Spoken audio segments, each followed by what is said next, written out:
I think one of the great things about photography is all the different roles that the photograph can have. So for myself, my initial attempt is always to go someplace and to tell a story in order for an audience to be able to learn from it, to be informed, to be educated, and hopefully, if action is needed, to take action. And hopefully that happens, and then the photograph then remains and hopefully continues to get published and starts to sort of take on a different life, especially on news events, where as you move away from it, the photographs become more historical documents and become more of a reference and have a very different kind of life. And I'm always very happy when my photographs become part of an education process where they start to reach a different audience in a different way. And working to create the Telling History Project, which is an educational program by the Children's Movement for Creative Education that teaches human rights to U.S. high school students.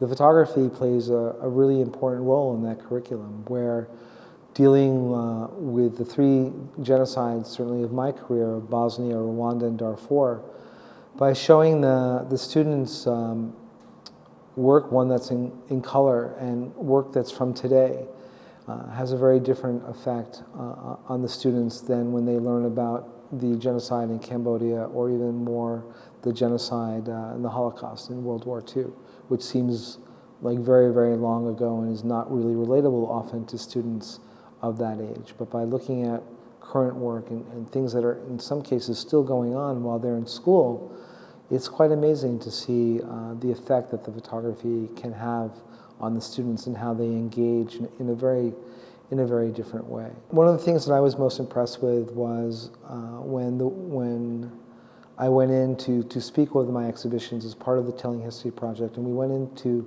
inner city schools that were broken apart because of gangs.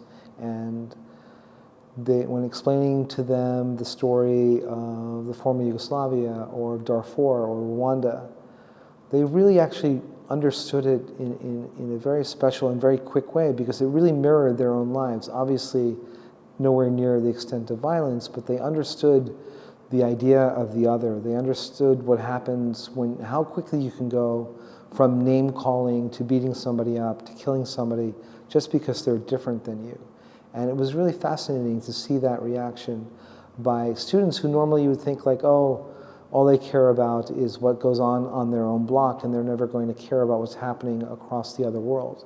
But they actually totally did understand, and they were very, in my view, very humbled and very, I think, scared by seeing the potential of, if their lives continued along these lines, if they remained part of a gang, if they remained sort of very separated and had to deal with only their own kind and never sort of moved beyond that their life could wind up in a very difficult place. And I think that the photography, obviously along with the educational curriculum that was being taught, but the photography really brought it home to them in bright, vivid color of like, this is what's going on in your lifetime.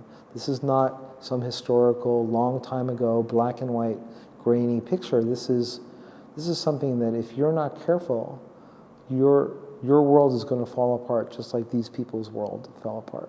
I think it had a lot of impact because, I mean, yes, it was in color. It could have been in black and white as well, but the fact that it was happening today, the dates were 2005, 2007, 1999. I mean, dates that they could recognize that were very close to their lives when they were just born, when they were kids, and for some of them even today when talking about Darfur.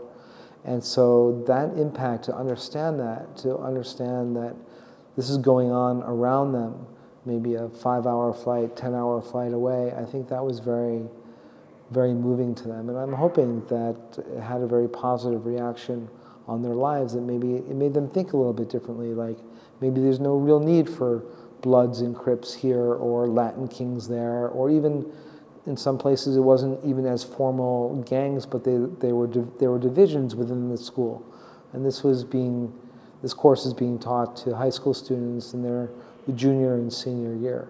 So they have the ability to understand that they're at the crossroads of their life and what they're going to do next. And hopefully this can not only educate, but hopefully shock them into doing something different.